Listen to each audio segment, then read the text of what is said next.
حاصل پور سے خبر نے آپ کو ڈائریکٹر جنوبی پنجاب محمد کلیم افضل چودھری کی رپورٹ کے مطابق جائیداد کے تنازع میں بیٹے نے باپ کو سانپ سے ڈسوا دیا۔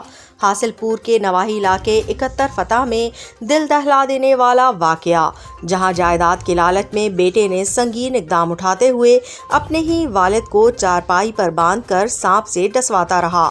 ریسکیو ذرائع کے مطابق باپ کو سانپ کے کاٹنے سے حالت غیر ہونے پر بیٹا موقع سے فرار ہو گیا۔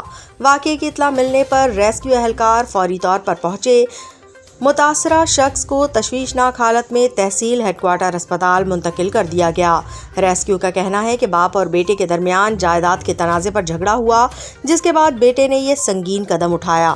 پولیس نے ملزم کی گرفتاری کا تحرک شروع کر دیا ہے، جبکہ متاثرہ شخص کا تحصیل ہیڈ کوارٹر اسپتال حاصل پور میں علاج جاری ہے۔